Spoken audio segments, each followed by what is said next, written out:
SIT ಕಸ್ಟಡಿಗೆ ಕೇಳಿದ ಹಿನ್ನೆಲೆಯಲ್ಲಿ ನ್ಯಾಯಾಂಗ ಬಂಧನಕ್ಕೆ ಒಪ್ಪಿಸಲಾಗಿದೆ. 2 ರೇಪ್ ಕೇಸ್, 1 ಲೈಂಗಿಕ ದೌರ್ಜನ್ಯ ಕೇಸ್ನಲ್ಲಿ ಆರೋಪಿಯಾಗಿದ್ದಾರೆ ಪ್ರಜ್ವಲ್ ರೇವಣ್ಣ. 14 ದಿನ ನ್ಯಾಯಾಂಗ ಬಂಧನಕ್ಕೆ ಕೋರ್ಟ್ ಒಪ್ಪಿಸಿದೆ. ಕೆಲವೇ ಕ್ಷಣಗಳಲ್ಲಿ ಪರಪ್ಪನ ಅಗ್ರಹಾರ ಜೈಲಿನತ್ತ ಪ್ರಜ್ವಲ್ ರೇವಣ್ಣ ಅವರನ್ನ ಕರೆದುಕೊಂಡು ಹೋಗುವಂತಹ ಕಾರ್ಯ ಆಗುತ್ತೆ. ಎಸ್ಐಟಿ ಕಸ್ಟಡಿ ಕೇಳಿದಂತಹ ಹಿನ್ನೆಲೆಯಲ್ಲಿ ಎಸ್ಐಟಿ ಕಸ್ಟಡಿ ಕೇಳಿಲ್ಲ ಅಂತ ಕಾಣಿಸುತ್ತೆ. ಹಾಗಾಗಿ ಅವ್ರನ್ನ ನ್ಯಾಯಾಂಗ ಬಂಧನಕ್ಕೆ ಒಪ್ಪಿಸಿದ್ದಾರೆ. ಮುಂದಿನ ಹಂತಗಳಲ್ಲಿ ಬಹುಶಃ ಎಸ್ಐಟಿ ಕಸ್ಟಡಿಗೆ ಕೇಳಬಹುದಾದಂತಹ ಸಾಧ್ಯತೆ ಇದೆ. ಮುಂದಿನ 2 ಕೇಸ್ಗಳಿಗೆ ಸಂಬಂಧಪಟ್ಟ ಹಾಗೆ ಹೆಚ್ಚುವರಿ ವಿಚಾರಣೆ ನಡೆಸಬೇಕು ಅಂತ. ಯಾಕಂದ್ರೆ ಇವತ್ತಿನ ಒಂದು 12 ದಿನಗಳ ಕಸ್ಟಡಿ ಏನಿತ್ತು, ಇದರಲ್ಲಿ ಪೂರ್ಣವಾಗಿದೆಯಾ ಮೊದಲ ಕೇಸ್ಗೆ ಸಂಬಂಧಪಟ್ಟ ಹಾಗೆ ವಿಚಾರಣೆ, ಅದರ ಮೇಲೆ ಉಳಿದ ಕೇಸ್ಗಳಿಗೆ ಮೂವ್ ಆಗ್ತಾರಾ ಹೇಗೆ ಅನ್ನೋದು ತಿಳಿದು ಬರುತ್ತೆ. ಮತ್ತಷ್ಟು ಮಾಹಿತಿ ಕೊಡ್ತಾರೆ ನಮ್ಮ ಪ್ರತಿನಿಧಿ ನಾಗೇಶ್. ಮೊದಲ ಕೇಸ್ ಹೊಳೆನರಸೀಪುರದ ಕೇಸ್ ವಿಷಯವಾಗಿ ಇಷ್ಟೆಲ್ಲ ಪ್ರಕ್ರಿಯೆಗಳು ಆಗಿರೋದು, 12 ದಿನಗಳ ಎಸ್ಐಟಿ ಕಸ್ಟಡಿ ಇರಬಹುದು ಎಲ್ಲವೂ ಕೂಡ.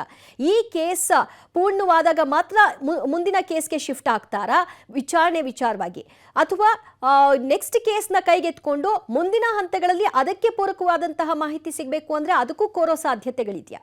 ದಿವ್ಯಾ, ಬಹಳ ಪ್ರಮುಖವಾಗಿ ಈ ಒಂದು ಪ್ರಕರಣದಲ್ಲಿ ಪ್ರಜ್ವಲ್ ರೇವಣ್ಣ ಅವರನ್ನ ಹೊಳೆನರಸೀಪುರ ಟೌನ್ ಪೊಲೀಸ್ ಠಾಣೆಯಲ್ಲಿ ದಾಖಲಾಗಿದ್ದಂಥ ಲೈಂಗಿಕ ದೌರ್ಜನ್ಯ ಪ್ರಕರಣಕ್ಕೆ ಸಂಬಂಧಪಟ್ಟಂತೆ ಅವರನ್ನು ಎಸ್ಐಟಿ ಅಧಿಕಾರಿಗಳು ಬಂಧನವನ್ನು ಮಾಡಿದರು. ಬಂಧನ ಮಾಡಿದ ಬಳಿಕ ಪ್ರತ್ಯೇಕವಾಗಿ 6 ದಿನಗಳ ಕಾಲ 2 ಸರಿ ಎಸ್ಐಟಿ ಕಸ್ಟಡಿಗೆ ಪಡೆದು ತನಿಖೆಯನ್ನು ಮಾಡಿರುವಂಥದ್ದು. ಈ ಒಂದು ಪ್ರಕರಣದಲ್ಲಿ ಎಸ್ಐಟಿ ಅಧಿಕಾರಿಗಳು ಲೈಂಗಿಕ ದೌರ್ಜನ್ಯ ಪ್ರಕರಣಕ್ಕೆ ಸಂಬಂಧಪಟ್ಟಂತೆ ಸಂತ್ರಸ್ತ ಮಹಿಳೆ ಏನೆಲ್ಲ ದೂರಲ್ಲಿ ಉಲ್ಲೇಖ ಮಾಡಿದ್ರು ಆ ಸಂಬಂಧಪಟ್ಟಂತೆ ಎಲ್ಲವನ್ನೂ ಕೂಡ ಮಾಹಿತಿ ಪಡೆದುಕೊಳ್ಳುವ ಕೆಲಸವನ್ನು ಮಾಡ್ತಿರುವಂಥದ್ದು. ಆರಂಭದಲ್ಲಿ ಇದೇ ಲೈಂಗಿಕ ದೌರ್ಜನ್ಯ ಪ್ರಕರಣಕ್ಕೆ ಸಂಬಂಧಪಟ್ಟಂತೆ ಎಸ್ಐಟಿ ಅಧಿಕಾರಿಗಳು ಪ್ರಜ್ವಲ್ ರೇವಣ್ಣ ಅವರನ್ನು 6 ದಿನಗಳ ಕಾಲ ಕಸ್ಟಡಿಗೆ ಪಡೆಯುತ್ತೆ.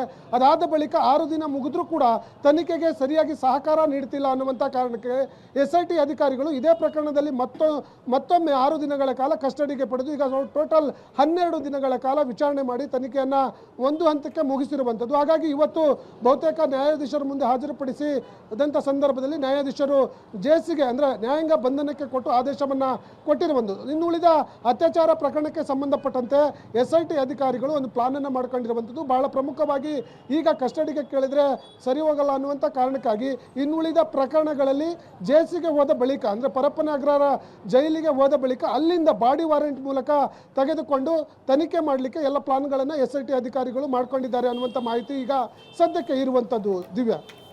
ಓಕೆ ನಾಗೇಶ್, ಥ್ಯಾಂಕ್ ಯು ನಿಮ್ಮೆಲ್ಲ ಮಾಹಿತಿಗೆ. ರೈಟ್, ಪ್ರಜ್ವಲ್ ರೇವಣ್ಣ ಸದ್ಯ 14 ದಿನಗಳ ಅವಧಿಗೆ ಅಂದರೆ 24ನೇ ತಾರೀಕಿನವರೆಗೂ ನ್ಯಾಯಾಂಗ ಬಂಧನದಲ್ಲಿ ಇರಲಿದ್ದಾರೆ. ಇನ್ನುಳಿದ ಕೇಸ್ಗಳಿಗೆ ಸಂಬಂಧಪಟ್ಟ ಹಾಗೆ ವಿಚಾರಣೆಗಾಗಿ ಮತ್ತೆ ಎಸ್ಐಟಿ ಕಸ್ಟಡಿಗೆ ಪಡೆದುಕೊಳ್ಳುವಂತಹ ಸಾಧ್ಯತೆ ಇರುತ್ತೆ ಬಾಡಿ ವಾರೆಂಟ್ನ ಮೂಲಕವಾಗಿ. ಸೊ ಆಗ ಇನ್ನುಳಿದ ಕೇಸ್ಗಳಿಗೆ ಸಂಬಂಧಪಟ್ಟ ಹಾಗೆ ಒಂದೊಂದೇ ತನಿಖೆಗಳನ್ನು ಆರಂಭ ಮಾಡ್ತಾ ಹೋಗ್ತಾರೆ. ಸದ್ಯ ಹೊಳೆನರಸೀಪುರದ ಲೈಂಗಿಕ ದೌರ್ಜನ್ಯ ಕೇಸ್ಗೆ ಸಂಬಂಧಪಟ್ಟ ಹಾಗೆ 12 ದಿನಗಳ ಎಸ್ಐಟಿ ವಿಚಾರಣೆ ಪೂರ್ಣವಾಗಿದೆ. 14 ದಿನ ನ್ಯಾಯಾಂಗ ಬಂಧನ ಆಗಿದೆ.